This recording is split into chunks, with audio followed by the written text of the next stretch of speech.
Hello, this is Matthew Robert Payne, and this teaching is called Don't Call Your Brother a Fool. It's taken from Matthew's Gospel in the Sermon on the Mount, and we read Matthew 5 verse 21, "You've heard it was said to those of old, you shall not murder, and whoever murders will be in danger of judgment. But I say to you that whoever is angry with his brother without a cause shall be in danger of judgment, and whoever says to his brother, Raca, should be in danger of counsel. But whoever says, you fool, shall be in danger of the hellfire." First of all, we've got to establish that Jesus doesn't just speak his words for nothing. He was an anointed man of God. He was God's Son incarnate, and his words meant something. He didn't waste words. He didn't just say words for the sake of saying words. So when he says, don't call your brother a fool, you'll be in danger of the hellfire, there must be some meaning to his words. There must be some reason behind why he said such a thing. I've lived a life where people have called me foolish. I've lived a life where I've fallen into mental illness, and for the past 17 years I've lived with schizoaffective disorder, which is a combination of bipolar disorder and schizophrenia. And I find that people's jokes about people being crazy and calling people insane and a crazy schizophrenic seem to rub off on me. They seem to have an effect on me more than that have an effect on someone else who doesn't suffer mental illness. People are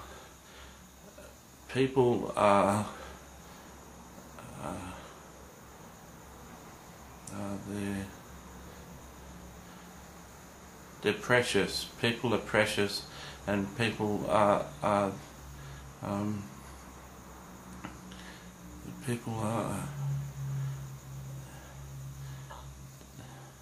they're vulnerable. People are vulnerable to what people say about them. Some people can really be hurt by demeaning comments.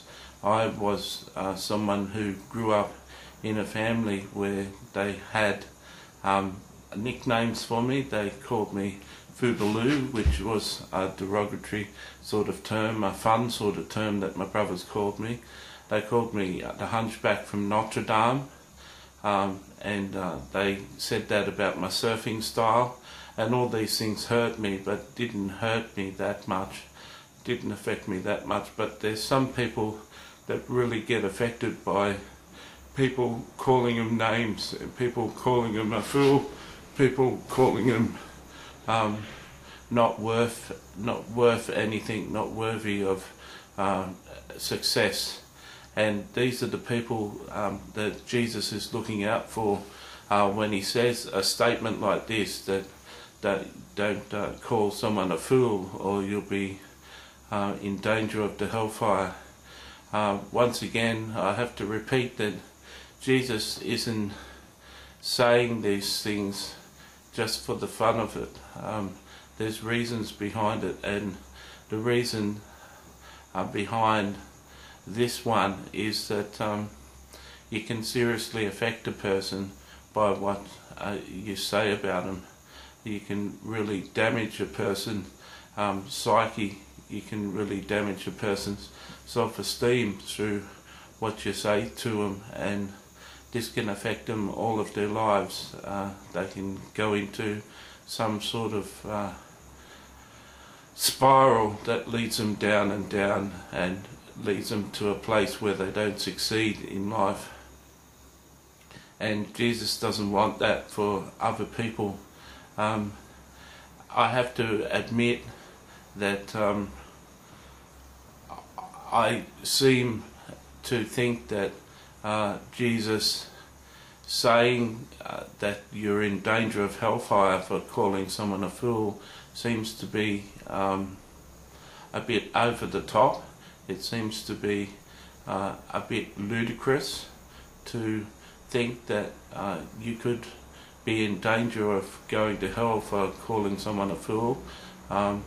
You only have to look in the book of Proverbs, and it mentions fool all the time, and it seems Solomon had no problems calling a fool and calling people foolish.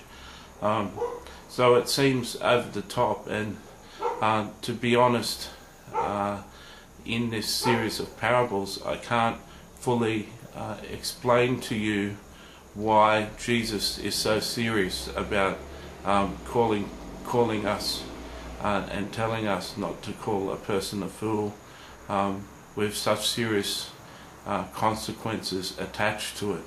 I'm not going to do this parable series. I'm not going to do this series on the commandments without expressing what I really feel, and I'm not going to teach something that I don't believe I know the answer for.